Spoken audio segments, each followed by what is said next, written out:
Hello and welcome to another episode of Brave UX. I'm Brendan Jarvis, Managing Founder of The Space in Between, the home of New Zealand's only specialist evaluative UX research practice and world-class UX lab, enabling brave teams across the globe to de-risk product design and equally brave leaders to shape and scale design culture.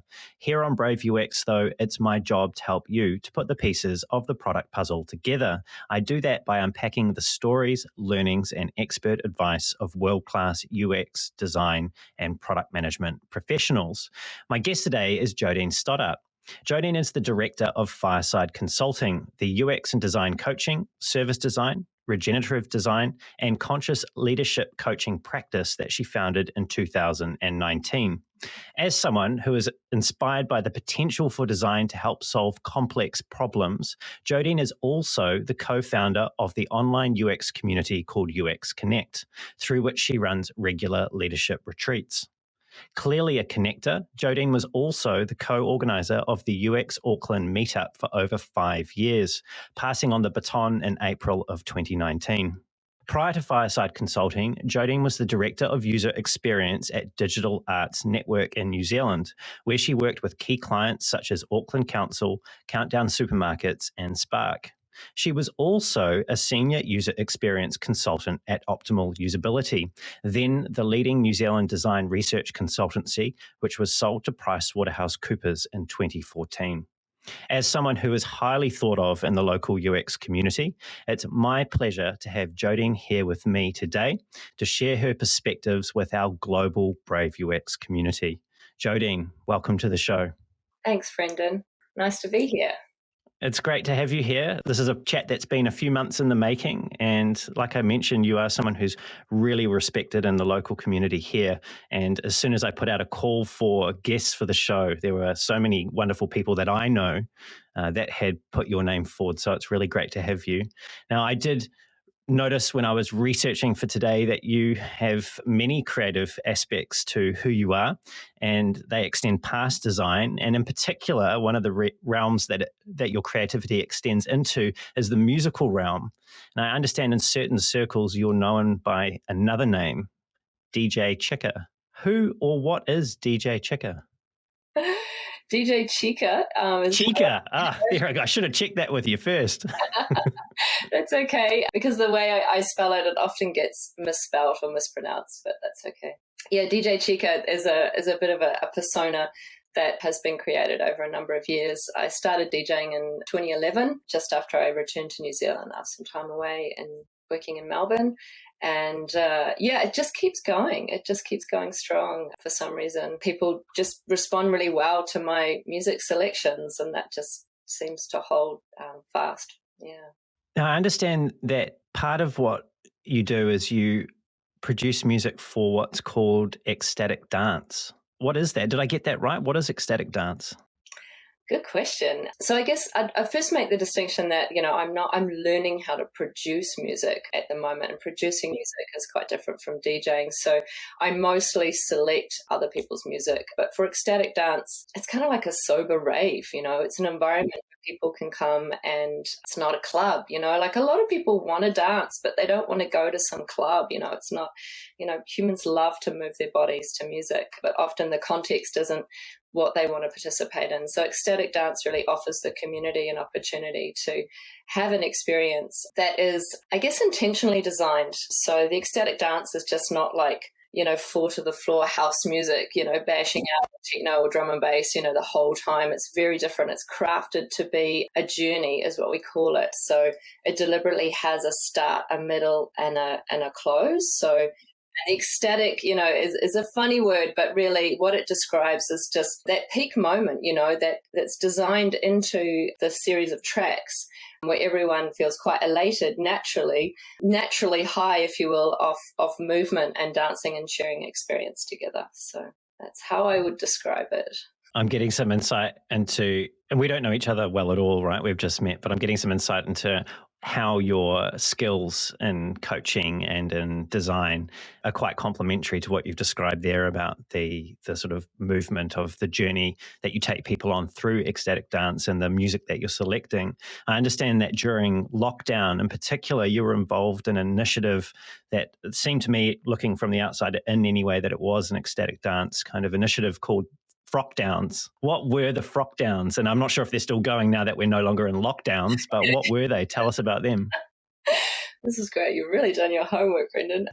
Yeah, so the Frockdown was really, we called it the social medicine movement, which was the collective that was surrounding the Frockdown events. And really it was a way of providing a sense of connection when we're all really physically isolated. I think in the 2020 lockdowns, I was doing DJ lives. I'd see a lot of friends and a lot of international DJs do these where you DJ online from your home. You kind of set up a nice background so it looks atmospheric, but you're just using what you've got and you broadcast to the world, you know. And this was a fun way both to keep obviously my skills as a DJ fresh, keep downloading tracks, stay engaged with the community. But for that 2021, it became more of a lineup and they became quite complex events to organise. And sometimes it was actually quite stressful. So we were transitioning from one DJ to the next as a lineup, but obviously across New Zealand. So we had people contributing from Christchurch, Auckland, Waiheke, obviously, and beyond. So but yeah, they were really successful in terms of offering people something to do on a Saturday night, basically, you know, something to watch or even participate in. So people would get up and dance in their lounge and felt like they had a social life when we weren't supposed to be. So yeah, for those of you who are listening that aren't in New Zealand, you would have had your own experience of the pandemic and the social isolation that resulted. In New Zealand here, we had what were called lockdowns, as we've just been talking about, and literally it was no physical contact with people outside of your home environment. You know, you couldn't even really go and see your neighbours or do anything. So it sounds like it was quite an important initiative that you're involved in for mental health, not just your own, but also the, you know, other people that weren't able to get out and about and do the things that they were used to doing. Yeah, absolutely. I couldn't help but notice that you didn't study design, which isn't in itself, I suppose, that atypical when it comes to people who work in design. But your undergraduate degree was in something, or in two things actually, that were quite distinctive, at least to me. They sort of stood out from the range of people that I've had on the show. You have a Bachelor of Social Science in Human Geography and Gender Studies. What was it? You know, I know we're sort of, you know, taking a little bit of a walk down memory lane here, but what was it that drew you to those particular topics? Yeah, great question. It's a bit of a story. I guess it kind of starts with doing an American Field Scholarship in my last year at high school. So I was fortunate enough to have the opportunity to spend a year in Argentina. I learned Spanish and I was curious about Latin culture in general at that time anyway, and I wanted to go deeper. So this was an opportunity to be in a Latin country and really kind of understand what it was all about. And at that young age, I think I was 16 turning 17, what I found was like, you know, this is a different culture, but everything feels the same. Like people still get up, they have breakfast, they have lunch, you know, they things, and it all feels the same, but at the same time, it's completely different. And it really blew my mind. And I had two paths. Obviously, at the end of high school, I could have gone to Polytech and studied graphic design. And that was sort of the obvious path for me at the time because I'd done a lot of design contribution to the student newspaper at the high school and things like that. So design was definitely, you know, front and center. But that experience in another culture really kind of made me curious about humans. And when I saw the options at university about what I could study with social anthropology, understanding people and place was really important to me. So that was, I guess, the human geography part of it and the social science. Gender studies, I guess, is quite a personal journey. Like I really identified quite strongly as a feminist when I was a teenager. And that was something that emerged out of watching my own mother struggle with the circumstances at the time. So, and I don't mind sharing this because this was really a pivotal moment for me when I guess my parents, you know, divorced when I was a teenager, and I watched my mum struggle on the domestic purposes benefit at the time.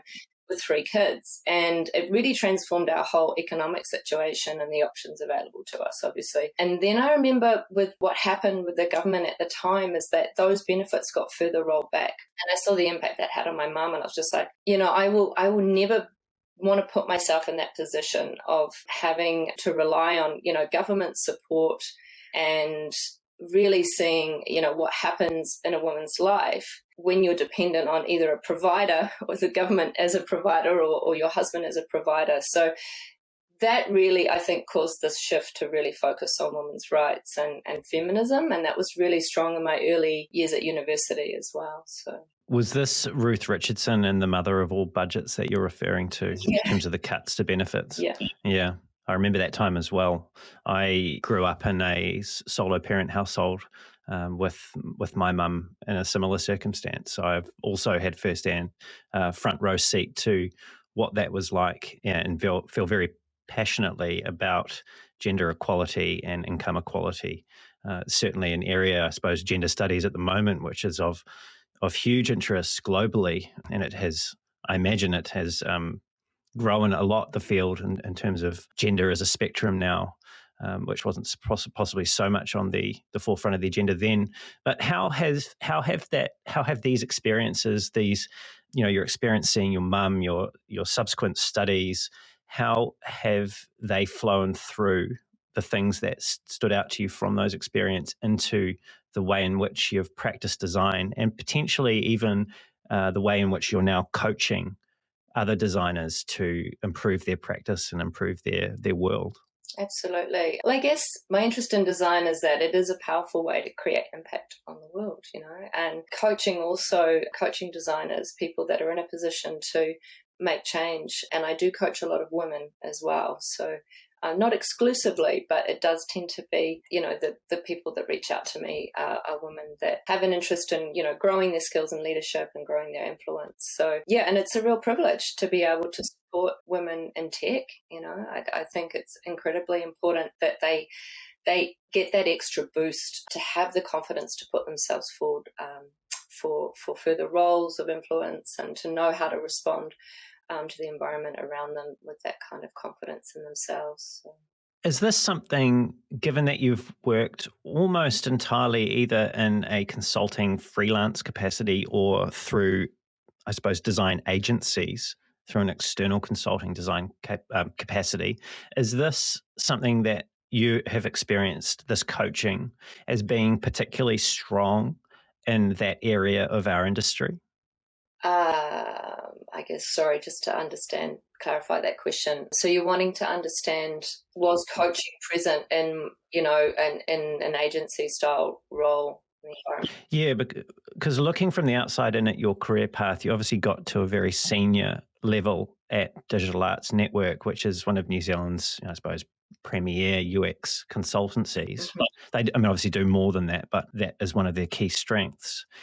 When you were coming up through Optimal and Dan and through your other work experiences, was coaching, particularly for female designers or design leaders, was this something that was systemic in the way in which you've seen your own experience in the industry and others have experiences of, or is this an area that's lacking and that you felt compelled to do something about? Good question.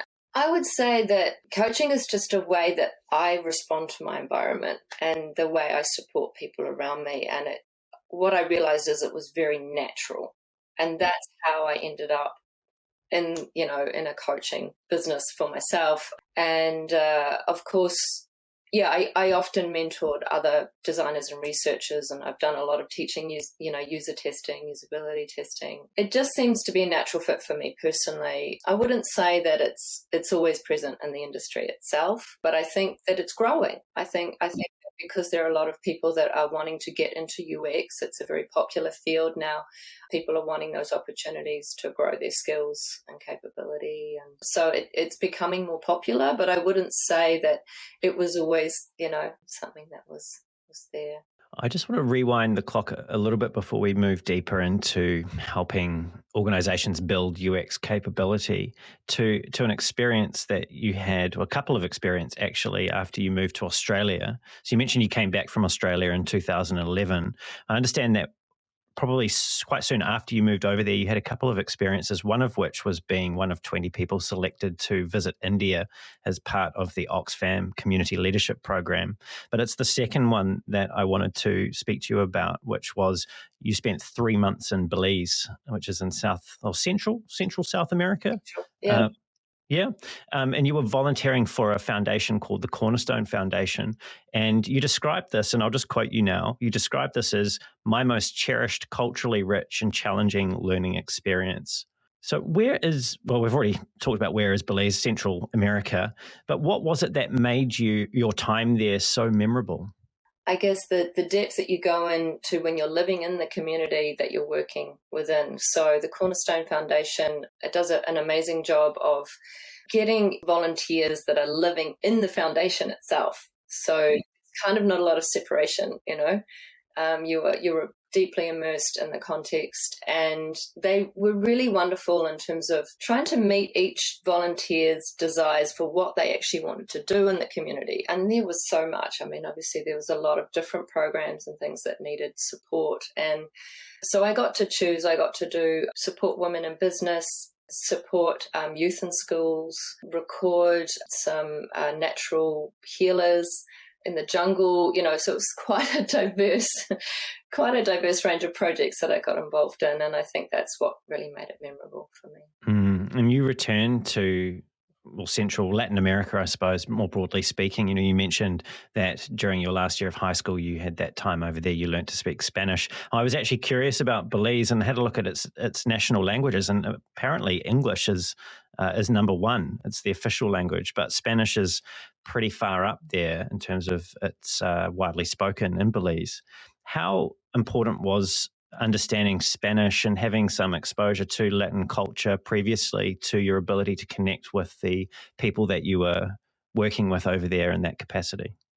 It had something to bear, but I will say that I did choose Belize because it was English speaking, because I wanted to, do this experience of doing social work, and I didn't want the language to be a constraint. So obviously there are lots of different volunteer programs all around Latin America, and I could have chosen to do one in Spanish, but I didn't feel like, my Spanish was proficient at a sort of a professional level to work day to day in it. So yeah, I had deliberately chosen that for that. And that's also what made it really different, because it's an incredible mix of cultures. You've got obviously the Spanish, but you've also got the influence of the Caribbean culture really, really strongly, more strongly than elsewhere that I've spent time in Latin America. So yeah, right, because it's on the East Coast. It's next to Guatemala, but it shares the coast is on the East Coast, isn't it? Yeah. So it's sort of more like Jamaica in terms of culturally than it is like Guatemala. So going over the border into Guatemala or up into Mexico, that felt familiar to me, whereas Belize was really quite unique. Have you made it back to Latin America since that experience? Yeah, I have. I think I went to Chile, would have been the last time, and that was an amazing experience. Chile is so similar to New Zealand in terms of its natural environment. I was quite blown away, and yeah, I will always go back. It's sort of part of me. It's part of my heart in some ways, so I really love it. Well, I promised that we'd come to UX and building capability in organizations through UX. As I mentioned in your intro, you were a director of UX at Digital Arts Network, sometimes known locally as DAN. And during your time there and at Optimal, you provided what I'm framing up as UX consulting services to your clients. And some of those engagements, from what I can gather, were aimed at increasing the design maturity or the capability within the client organization. How much of the success of those types of engagements was a result of the individual maturity levels on the client team side? Yeah, maturity is everything. There's a big pause there, and we're going to leave that in on purpose. Where an organization is at, in terms of what we call UX maturity, you really change your approach in terms of engaging according to where they're at. And this is something I spoke about. I think one of my first conference talks was about UX coaching and what were the conditions that would help make it more successful. And one of the conditions is that there's, customer-centric language in some of those, strategic documents for an organization. So that it's got sufficient buy-in, because if you're working just with a team within a department and there's no wider buy-in, that's just, it's a struggle. It's almost, you're not going to get the resourcing and, the hires and the tools and the time to do the work that's necessary. So. Yeah, you framed that up. I watched that talk. I think you framed it up as needing to see customer centricity as part of the core strategy of the organization, and that if they weren't able to sort of point to some sort of formative document that speaks to that, then it did become much more difficult to engage. Difficult or impossible? I would never say impossible, because I'm optimistic. Mm-hmm. And, there are a number of strategies. It really depends on what else is on fire within the organization. Where is its attention? Mm. And something that I speak to in that talk as well is there needs to be a sufficient level of pain around something that the organization isn't able to achieve but needs to, in order to create, again, that appetite. Otherwise, and that can create a lot of change, just that in itself. You also spoke about the importance of conversation, and I know that this is something that has flown through at least your public talks and other things that I was able to access in preparation for today, as being a cornerstone, to use that word again, a cornerstone of, I suppose, effective change, making change effectively, is using conversations. How have you engaged, or can you talk to maybe a recent engagement where you've spent that time and had those conversations with stakeholders, and the role that played or didn't play in influencing a positive project outcome? Absolutely, yeah. I tend to start every project with a series of stakeholder interviews, which is always advisable, but stakeholder interviews doesn't really even describe what happens and when you get that time. And it's great to build it in as part of the methods, because they just say, oh, that's an activity we need to tick off. But what it actually is a way for you to land within the organization and understand what's going on. It's an opportunity to build relationship through having that time one-on-one, so it feels safe. They're able to be themselves and share authentically about their challenges, what's getting in the way of their goals and vision for their role of the organization, for the team, for the product. And it's just a way to start, laying the ground for the project to be a success. So obviously a typical stakeholder interview question is, what does success look like to you? And that's always a really great question, and a revealing one about what's important to that person and their role. And from there, utilize that information, synthesize it, actually use it as data for the project and how you're going to go forward from that point onwards to, kind of direct the other discussions and conversations that will follow. So I'm not sure if you've had this experience, but what have you done, if you have, if in those stakeholder conversations, you sit down with a number of stakeholders one-on-one and you ask them that question about what does success look like to you, and you get different answers, or answers that are materially different, I suppose is the key point here, to each other. How have you, if you've experienced this, how have you reconciled those perspectives and potentially attempted to integrate them? Like, what have you done in that situation? I guess I try to integrate as much of, the diverse needs as possible, because your stakeholders are your users in another form, right? And I can't recall a time where the outcomes that people wanted were completely in opposition. Generally, the people you're interviewing are, aware of why you were called in to help with this project and what the initiatives there to, So there generally is some coherence before they're going to spend money to involve a consultant.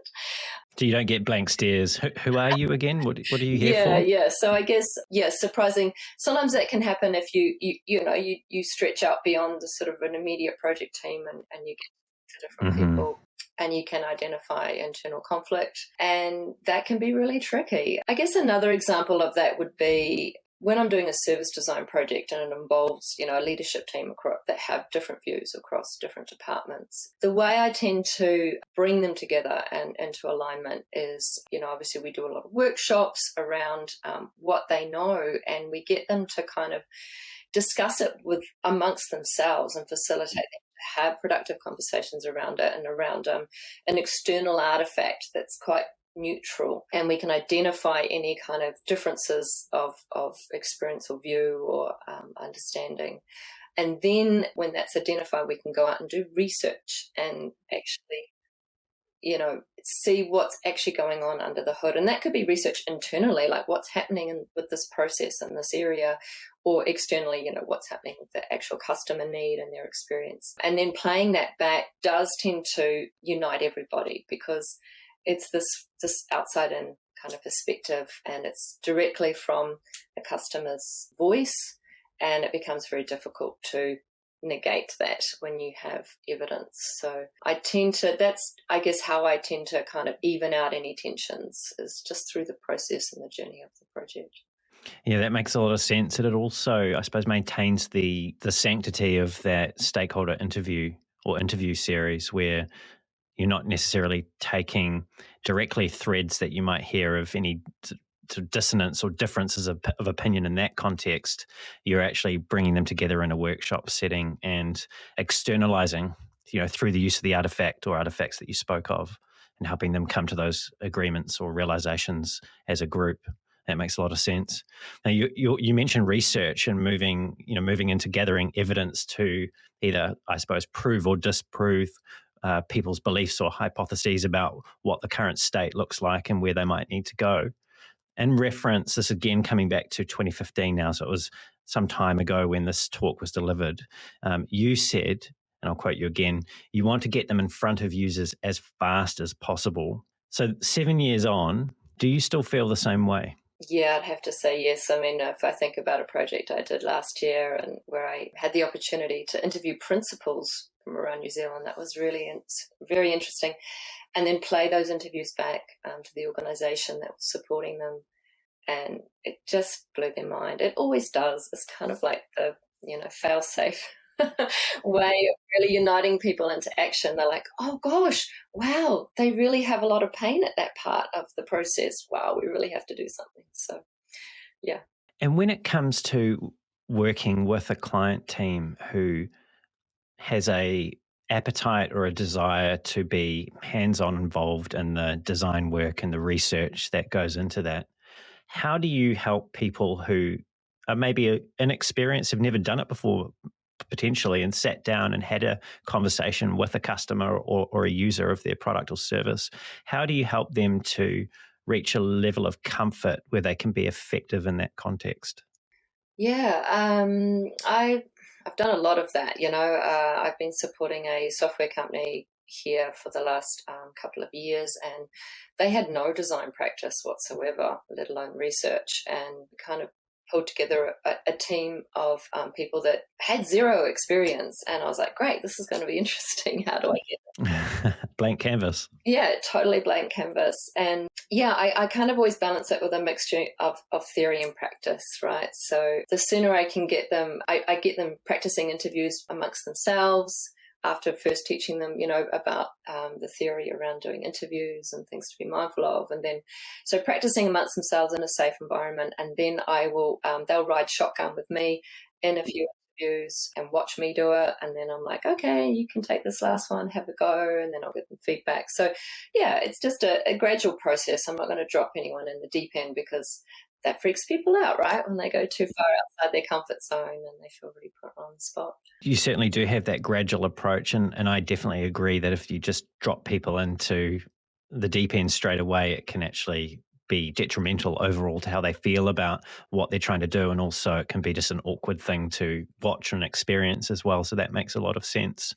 What have been some of the key areas of improvement that you've observed when you've been working with people who are new to design research? What are some of the gotchas or the things the technicalities that they need to refine? Are there any things that stand out to you as areas for improvement from your experience there? When they're new to it, you mean? Yeah, like what are the common mistakes people are making and things that they could focus on doing better? The first thing that comes to mind would be if they are, I guess, being too attached to the product that they're trying to learn about, because they're not used to practicing that kind of neutrality or objectivity. And so their questions will be biased. by their experience with the product or service and their perspective and where they've been sitting this whole time, if they haven't had that experience outside of that. So that's a continuous one, to keep working on with people, I find, that don't have any kind of formal research background or training. It's very easy for companies, especially at the moment, to be testing their own work, design teams that are testing their own work, and I call that validation. It's not evaluation, and that's where I see a lot of poor practice, to be honest. Is it's like, okay, well, we need to do this, let's just check that this is the right thing. Yeah. A lot of assumptions in there. Yeah. Other things that I commonly see, it takes a lot of time. There's the art of writing a good question, a research question. It takes a lot of time to really master that. And so working with somebody like a coach or, someone that is experienced, I think is essential to continually revise questions and how they're phrased. That's a common mistake. Yeah. It's an area of continual improvement. I spoke with Jason Buell on the show a couple of weeks ago, and this notion of the feedback loop for researchers in order to improve their practice is quite common in academia and other areas of study, such as psychology, for example. There's often a number of thousands of hours that people have to do in contact with patients, in this case, before they're actually certified. But in industry, in UX in particular, there's nothing really of that nature. Yet what you're describing, that ability to sit alongside someone as they, I suppose, get their training wheels and running interviews, is so vital. And it just doesn't scale particularly well because it's a sort of one-to-one real-time thing. And it would be nice to see more of that, I believe, in practice. Absolutely, because there are subtleties. Like, there's a lot of material out there. Obviously, there's lots of, short courses you can do. There's lots of, books you can read, but nothing beats, when you've got an actual project and the nuances that are involved. You can't really replace that. So this kind of idea of learning by doing in project is usually the best way to refine your practice. The other thing I think that you kind of touching on that I think is an issue facing our practice is that the way that UX and, design has evolved in the industry, how it's not robust, it's not academic, and if anything these days it's far more lean and agile, which has a lot of compromises to it. But what I see is that technology is having such an incredible influence on the planet, like blanket, transforming entire cities and transport networks and industries, obviously having a huge impact. And so the field of user experience is actually huge. Like you go to a conference and there's everything up for discussion.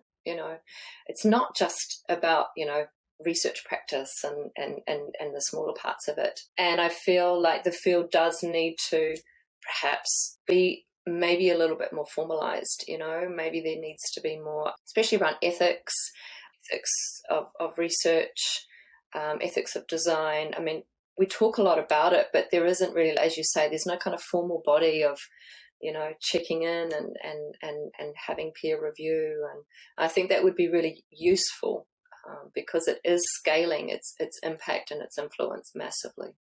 You touched on the tension that exists between different ways of developing software like agile and design, and that tension's been apparent for quite some time.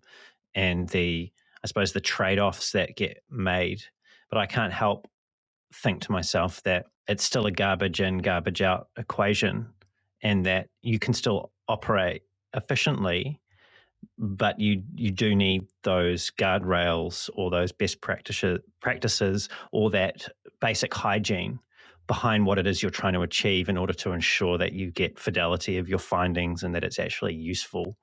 There's no sense running 10 quickfire interviews with customers if they're full of leading questions and the lens at which you're unpacking those findings is completely biased.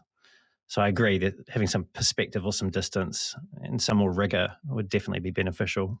One of the criticisms of consultants, and bearing in mind here, this is not me trying to be unfair. I suppose I am a consultant as well. I'm an external design practitioner, is that we have all care and no responsibility for the outcomes of our work. Not always, but it is a feeling that is out there, particularly from internal teams when they're engaging with externals. Now, I understand that you take particular responsibility and care to ensure that the internal teams are effectively able to integrate and build upon the work that you have been doing for them. How have you done that? Yeah, absolutely. I totally understand that perspective of, like the consultant flies in, flies out, dumps some kind of 50-page report and see you later, and that's gets paid more to do it, right, as well, probably, than the internal team. Absolutely. And because I really care about long-term change, that's where, when I'm working with a team, I'm looking for ways to have longevity and for people to be able to take on board the practice alone, So building capability with the team so that they can do it themselves is obviously a big part of that. And if, we're creating artifacts, so often I've created or co-created, a large service blueprint or a customer journey map. And you don't want it just to be kind of a dead artifact. You want it to be a living document. So I often design workshops and activities around how to engage with this. How do we use this? How is this useful? And that could be, for a while there, it was a large printed artifact on the wall, but obviously we don't have physical space anymore. So that's all disappeared, really, hasn't it? Yeah. So obviously using, tools like Miro and, online collaboration tools are really fantastic for keeping the artifacts, handy and alive, and people can keep adding and building on them. Creating card sets, creating the types of artifacts that people will continue to engage with really helps.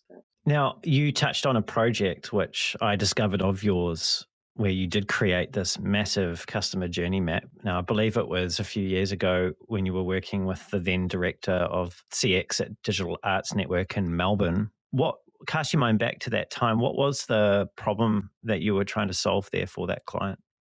They were looking for opportunities to innovate in their retention space. So obviously, and this was working into the marketing team as well. So obviously their focus normally is on acquisition, and they were looking for opportunities to innovate more in the customer experience longer term. So yeah, that was really the problem we were trying to solve, was kind of delving deeper into what is it like to be a long-term customer and depicting what that journey is like, and helping them identify, pain points that then become opportunities for them to innovate, provide something else.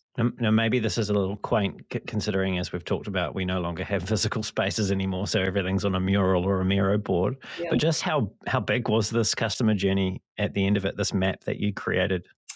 I think because we were working in an advertising agency, we had the opportunity to use a plan printer. So we just went for gold, and they were like, I think there was about 4 AOs. All right, yeah. Or something, yeah. It was crazy big. And you talked about this earlier, about the importance of not just creating beautiful artifacts, but actually helping people to make use of them, to understand them and make use of them. You also talked about how you have designed workshops for stakeholders to wrap their heads around that exact thing. In this case, you had quite a novel approach, at least to me, of how you did that. How did you help the wider group of stakeholders to understand what it was that they were looking at? I think it would also helped me synthesize, the information that was there. As I wrote a narrative, I wrote a story. And I actually found that this is so much more impactful because obviously as humans, we love a good story, and we engage more when we're told a story, and we feel the pain of the customer if the story is told from the voice of the customer, rather than looking at an artifact and reading through a graph and you can see the story unfold, but having it told to you is a little bit more impactful, I think. So is this literally you're in this meeting room and you dim the lights, and then like how did this go down? The scroll of the yeah. Yeah, I think we started with the narrative, and then we got them to stand up and go through the artifact, and we guided them through, what the swim lanes and what everything meant. And we gave them areas to focus on, which is often what we do. So we'll split up into teams and say, okay, you guys engage with this part of the map and come up with, ideas or what insights that you're seeing. But as an intro, yes, it was literally me standing up in front of the map and reading out what the journey was like for the customers that we'd gotten close to. It seems to me that the effort, the energy, the time that goes into creating and choreographing this type of experience for stakeholders isn't insignificant. I'd say a lot of those engagements were done in quite a fast-paced environment. And I often find that, obviously, because I was in Melbourne, I'm only there on the ground for a short period of time, and having that kind of time constraint makes you get more laser focused, and it was really fun. It was really fun. Obviously fun for me to be in a different context, in a different studio, working with different people, and fun to have that bandwidth to be creative about how we were going to go about solving the problem and engaging people. So that's why I love designing workshops, because they can be really fun and engaging. They're an experience. So this kind of loops back to this, this idea that we were talking about with the ecstatic dance, that it has a journey always has a curve, and a workshop to me has a very distinct beginning, middle, and end. And how you take people through that is how much people are going to engage with the material. So. And I suspect, and bearing in mind I wasn't a fly on the wall here, but I suspect if you were to catch up with the people that were in that room on that day, that the thing that they remember will be the story that was told and the way that you facilitated that conversation over and above the minutiae of the detail that was contained in that customer journey map. And when I heard you talk about this experience and how you'd interacted with the stakeholders in this way, it really felt to me, at least, that we need to be investing more time and energy in how we communicate the outcomes of our work in a way that people can really connect with, so that we actually have impact. You talked about consultants coming in and doing 50-page reports and then flying out. This is the exact antithesis of that, isn't it? This is actually, how do we get into the hearts and minds of these people who are paying us to do a job for them, to help them, so that they can get on and do that job? Absolutely. And that's how you create real change, is through genuine connection, ideally in the room, physical, but we don't often get that luxury these days. And giving them an experience is more memorable than giving them a report, basically. Talk to me about the uncomfortable side of what it's like to facilitate workshops sometimes. And again, I'm projecting here, so if this isn't something that you've experienced, that's completely okay.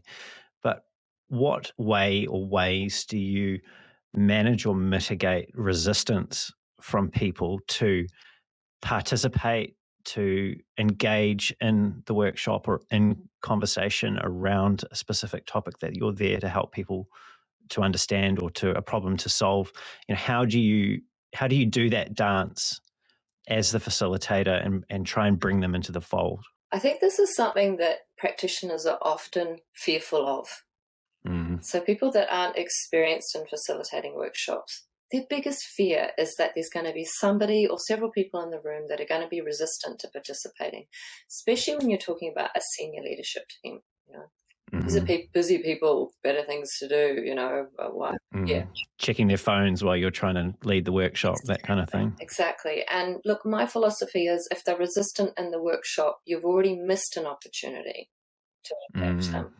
So for me, the art of the good workshop that everyone is engaged in starts way before the actual workshop, before they're in the room. And this is what I mean about the stakeholder interviews, and making sure that you've actually spent a little bit of time with each of those people that's going to be there, so they feel a personal connection with you and they've had an opportunity to feel seen and heard by you. That's really it. I mean, it seems really simple, but it's quite dramatic. People are often resistant because they feel like they were invited for the last minute, as a tick box, or, I should be here because I've got this role, but nobody's invited me to be part of this project. I had no idea. And you see what I mean? So often it's that, they don't feel on the inside, and so they stay on the outside. The things I've found, to be really honest, most uncomfortable about workshops is when I see that the line that you're dancing all the time is, what can I really influence? And what are the limits of what I can control? And so sometimes there might be something else going on within the organization, restructures, all sorts of things, people leaving, important people leaving, or, people are navigating a lot of other things outside that workshop that you don't have any control over, and you have to give yourself a break. You can't do much about that, if somebody is going through something. And so it's knowing that it's not all you, and that they're not all things that you can impact. That is a huge realization to come to, and it's something that I personally have to continually, in many dimensions of my life, remind myself of what's actually in my control and what's not. It's actually quite a cathartic exercise to do, to try and step back and get that perspective I've found. Absolutely, yeah, and it reduces your stress. So this majorly. is often what I coach people about, it's like, what can you really influence? And, here's what are your options for what you can do, and what can't you do? And that was something that I learned, over and over again for a long time after, being very, very stressed about the level of responsibility and the engagements that I had. And so it's a good thing to learn. You're not giving yourself a leave pass there, though, right? This isn't just sort of sitting back and going, oh, well, that didn't go to plan. That was out of my hands. Move on. It sounded to me like there was some structure in the way in which you, through your coaching practice and as a person, as an individual, reflect on and then move forward from those experiences. Absolutely, absolutely. And even now, I probably still try and take on responsibility for things that aren't really my realm. And often if we can be quite hard on ourselves, sometimes, we're always trying to achieve the best outcome, the most perfect outcome. And as human beings, we're kind of trained to always do this, what's called sort of negative scanning, So our brains are actually wired to constantly be looking for the gaps and things that didn't go well and what needs to be fixed. And that's the automatic loop our brains, our primitive brains are constantly going in, because it's scanning for risk, and it's a way of sort of being able to step back, as you say, and really reflect on, well, how's the quality of my thinking here? Am I really, are these things that are actually expected of me that were, within my realm of control, or am I just trying to solve everybody's problems with this one project and being really, overly ambitious? Is that something that you've found either yourself or the people you're coaching are able to do in the moment? So when things aren't going to plan, when that stakeholder in that workshop is busy checking their phone and your sort of voice of fear starts going off about the implications of what that behavior means for you and your future, and, it becomes a life or death situation. Is this something that you've been able to interrupt in the moment and regain some perspective and get some distance from that? Or is it something that you actually need to put some, physical time and space in the middle of? I think it's both, really. If you can catch it in the moment, amazing, And that's why it's useful to design pauses, into the workshop. Give yourself a moment when they're busy doing activities. You're like, okay, let's just rescan. How's this going? Do we need to pivot? Do we need to, change direction? Buy yourself some time. Go take a bathroom break. Go grab a coffee. If you really need to speak to somebody as well, look for the opportunity. Create, use a break, and always design a break. So then you can have those break conversations, maybe with some people that you feel, have something else going on and they're not able to bring their full attention to the workshop. And that gives you the opportunity to have a quick chat with them. Just check in, just like, oh, hey, how's your day going? You don't know, something may have happened for them really big at home, and you don't have that awareness. So I guess you can design it in, but also, obviously after the fact, always, debriefing with yourself and with your team, how things went. I'm going to do a disservice here because I can't remember the name of the particular bias, but when I was speaking with David Dylan Thomas, who is the person who knows the most in our community, at least as far as I can tell, about biases, because he had a podcast called the Cognitive Bias Podcast, he told me about this bias that's, once you know about it, and the name's not important, but the bias is basically that we think that people can read us much better than they actually can. And so when you're up in front of a workshop and things aren't going to plan, it's easy for us to fall into a trap where we think that everyone else can see us without our clothes on and that we're exposed and they're going to know that we're a fraud and that things aren't working out.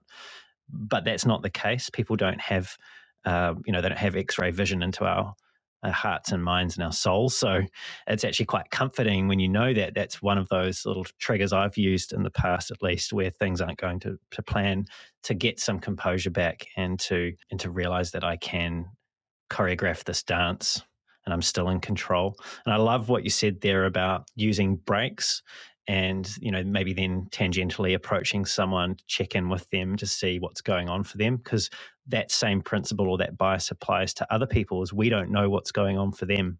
So that's such a great insight. And you also mentioned workshops. I want to come to a workshop that you delivered recently for UX New Zealand in 2022, which was called Conscious Design Leadership. Now, this is something that you feel, and we've been dancing around this, but you feel very personally connected to. And you've said about this that, and I'll quote you now, supporting the development of conscious awareness and action, both for individuals and organizations, can result in more positive human impact for our planet.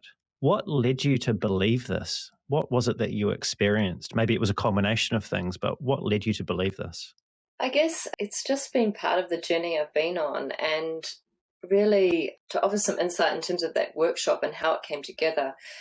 For me, it was an opportunity to consolidate, where am I really at in my career and what's really important to me. And as you've sort of spoken to, in my history, I've obviously been strongly in design and UX for my whole career. But at the same time, I'm constantly going out and experiencing, well, what's community development with Oxfam like? What's social work in Belize like? And these were my attempts to try and find, how can I create more purpose and meaning in the work that I do? Do I need to completely leave this field behind and jump into something else, And in the end, I think what I'm trying to do with exploring conscious design leadership is, how do I take the experiences that I have and the tools that I have and use them to create more positive change? So that's where conscious design leadership comes from. It's my way of, I guess, applying what I've learned, and also some courses that I've recently done over the last couple of years, and bringing those together to offer that to the community. So one of the most mind-blowing courses I did was the Regenerative Design Practice course. So that's taking a very much a more environmental lens on the world. And what I'm trying to do is actually kind of re-engineer it back into design practice. And what regenerative practice talks about a lot is this thing called nested systems. So it really is kind of systems thinking, systems design, which is in our field now. People talk a lot about this, but it's really acknowledging the larger context that we're all in. In order to do that, we can't be wrapped up in the day-to-day fears. We need to take that moment to pause and just see and draw back and get that larger view of what's going on and what influences are at play and forces that I have control of and that I don't have control of, and being able to come and operate from that larger view, ideally acknowledging the potential impacts of decisions that we're making. And I mean, this is something I think that David Dylan Thomas also talked about was, software can have unintended users. And how do we know who those are, if we don't stop and take a pause and really look at, well, these are our target customers. These are the people that we want to engage and that we can get a subscription from, or whatever, the commercial objective is. But who are the unintended users is a fantastic question in terms of looking at the kind of invisible players in our environment that we're impacting. Someone else who comes to mind when you were talking about unintended consequences and who else might be a user that's outside of our immediate was Eva Penziemmoog, who wrote Design for Safety. And we spoke about that very thing when it comes to the design of tech products and how they can be used or weaponized to enable domestic violence.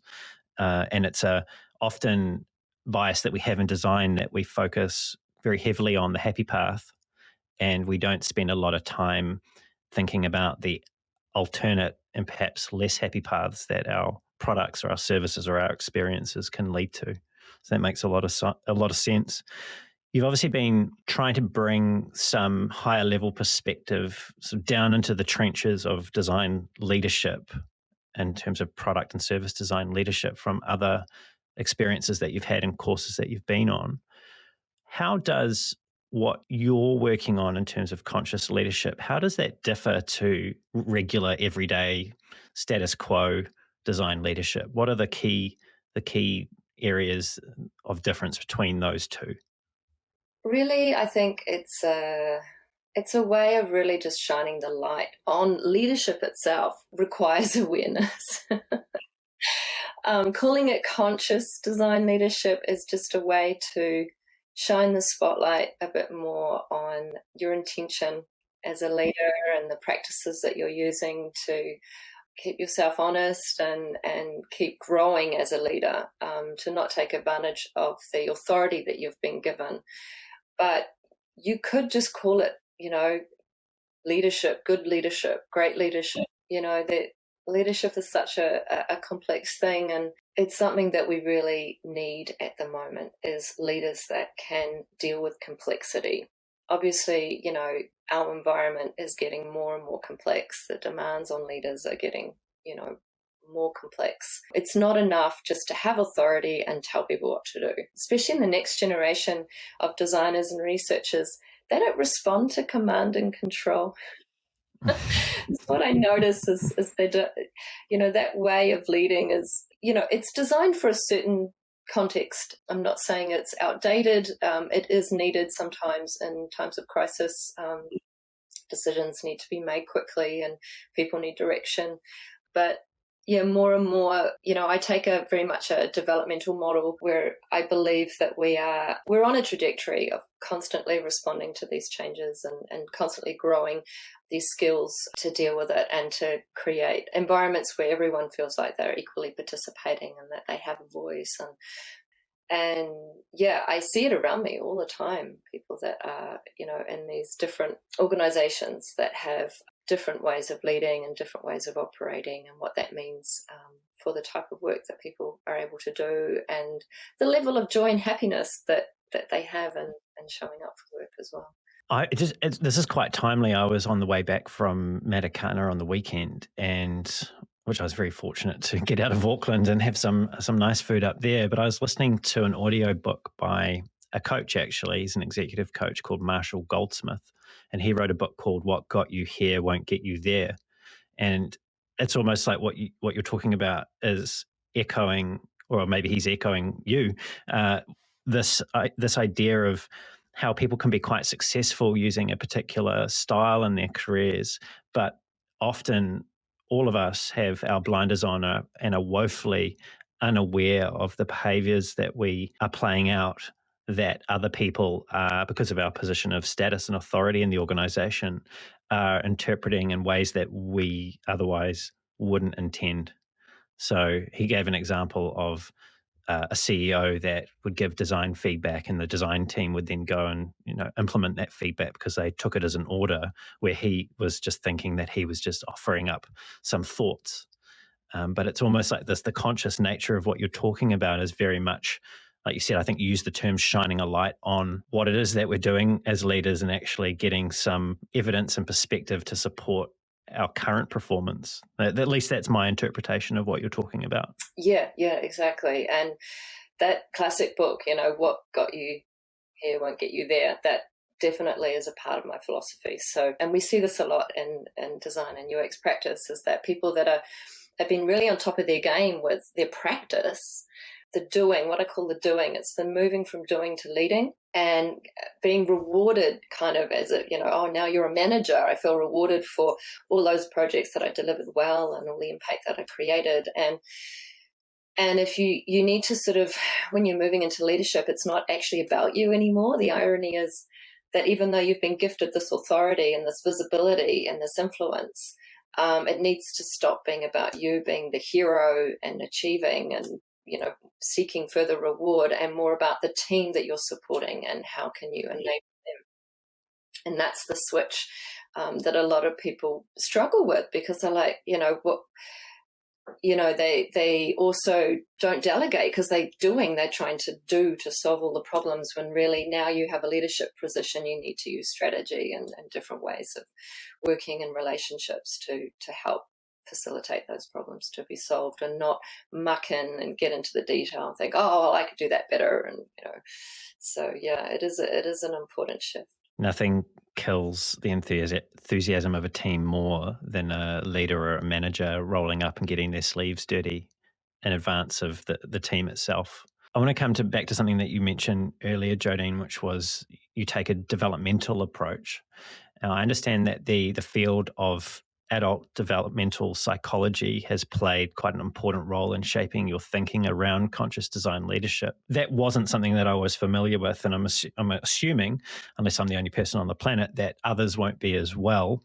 What is adult developmental psychology? Well, specifically, I've been reading Robert Kegan's work, so there's a lot of different work on adult psychology, but I think it was through being interested in organization design and following those threads that got me into adult developmental psychology, and how I would explain it, how I explain it to other people. And I don't understand, I'm not, a psychologist, so it's, I've taken a deep study into this, but it is an ongoing thing that I'm studying. Is that for a long time, psychologists thought that, there's just childhood development, and then you reach adulthood and you're done, you're baked, and that's it. And then what they realized was actually there are some stages that we go through as adults, and that can be through events in our lives, or just the process of time and different stages that we develop different levels of awareness. So this is Robert Kegan's work, that there are these identifiable shifts in our ability to basically engage with complexity. So, and it's easy to kind of see it as a maturity model, but it's not really. It's really about what's required for the position you're in. And if you're in a position of leadership, it does require a different level of thinking from you. And if you keep operating in the other way before you're a leader, it makes leadership harder. It makes it more difficult. And you might find that, I'm having challenges, my team, they don't like me, or, I'm not getting them engaged, or I'm not making any progress. And it may be because of where you're sort of operating from and what you're able to see from where you are. And, in a way, it's a bit of an experiment for me. What I'm piloting is the idea that, if we can create safe spaces for people to really come and bring their whole selves, and these retreats, for example, that I run, or a leadership cohort, a program that I'll be running later this year, where people can be themselves and share their challenges and share different views, and through also deeply listening to each other, it creates a growth path, basically. If you're open enough, you can start shifting your awareness through different practices. And that's what I'm interested in, because what I notice is, obviously, with increasing complexity of our world, it requires a greater ability to understand and hold difference, hold different perspectives equally, be able to zoom out and see the complexity of what's in front of us without trying to oversimplify it to our own, values and philosophy and impose that on everything. So, and it's not necessarily easy, but I think there are some tools that can help. That is such a hard thing to do. And there are certain issues that it's harder for people to do that than others. Clearly, there are some things playing out at the moment in the United States which would be very difficult for many people to hold the alternate perspective without feeling some sort of anger or resentment, or just overall overwhelm with what's playing out. And yes, I'm talking about the right for women to choose what happens to their bodies. It doesn't take a stretch of the imagination to imagine that is quite an emotional topic. But I feel like you are right that it is important to at least have the facility to adopt that arm's length perspective in leadership, and realize that not everyone sees the world through the same set of glasses that you do. And you've said, and I'll quote you again, once you find your truth and you're in your values, it's very important to find that orientation. It's also important to be able to dialogue with other people with different views. How do you encourage, or how do you do this maybe yourself, but how do you encourage the people you're coaching to adopt that perspective or try and embrace the fact that not everyone sees the world the same way and then use that? I often get them to use curiosity and deep listening. And I often speak to this principle of, first seek to understand and then be understood. Because when we're rushing or when we're angry or in a reactive kind of space, there's no room for the other person's perspective or experience. And a very typical thing I'll do in my coaching is that if somebody is experiencing a conflict of interest with another person, I will encourage them to have some one-on-one time. Don't email, don't Slack, don't, have some one-on-one time and be open to just listen and understand what that person's vision and objectives is. What is it that they're trying to do? What's their situation? How do they see things? And then also mirror it back to them so they know that they've been listened to and that you haven't spent that whole time going, yeah, but, in your own mind. Like genuinely listen and play it back and check that you've heard them correctly. That alone starts creating a new bond in that relationship and kind of calms things down when people feel listened to. It also gains respect that, you've taken the time to really understand that person and they are likely to be more open to hear you out as well. So it is the basics of deep listening and mirroring back. They're really fundamental in human relationships, and I really believe they have a lot of potency to transform the way we connect. Difference or differentiation is something that as humans we really struggle with, and we struggle with it because of our primal brains, again, getting in the way and thinking, this person's different from me, they're a threat. They're not part of my family, or I don't feel safe with them because they're different. And I feel safe with people that they might even just look the same, and that makes me feel safe. They might not actually be the same at all. They might have a completely different view. And what I believe is in the workplace, it's such a unique opportunity to come across people that are different from you, because in your own life you have your family and your friends, and your family are familiar to you and your friends are familiar to you and you've chosen. So the workplace is one of the few places in your life that you will get to practice, how do I deal with difference? And those differences could be anything, I mean, obviously there's the obvious ones, but there are also subtle ones. These come up even in intimate relationships as well, people that we've chosen to be in our life, and you come up against a difference and you want to not see it, and you want to just kind of make it all the same. And it's so important to just create that space to really listen. And what it does is it teaches our brains that there is someone else there who has their own experience and they are different from us, and it's okay and it's not a threat. And so I really powerfully believe in that, the power of deep listening. It really is changes as well. Yeah, it certainly does. I was wondering about this because it's something that I feel like I work on in the work that I do, given what it is that I do. And certainly in this podcast, I've had a number of guests say to me that it feels like they've just had a therapy session, which I'm not sure is a good or a bad thing. They didn't say it was a good or a bad therapy session, but there is something powerful in really genuinely being interested in what other people have experienced and how they think and feel about things. Is use of this knowledge, though, of how to listen and then using that in a leadership role to engineer a situation to suit what I would assume would be the leader's end goals.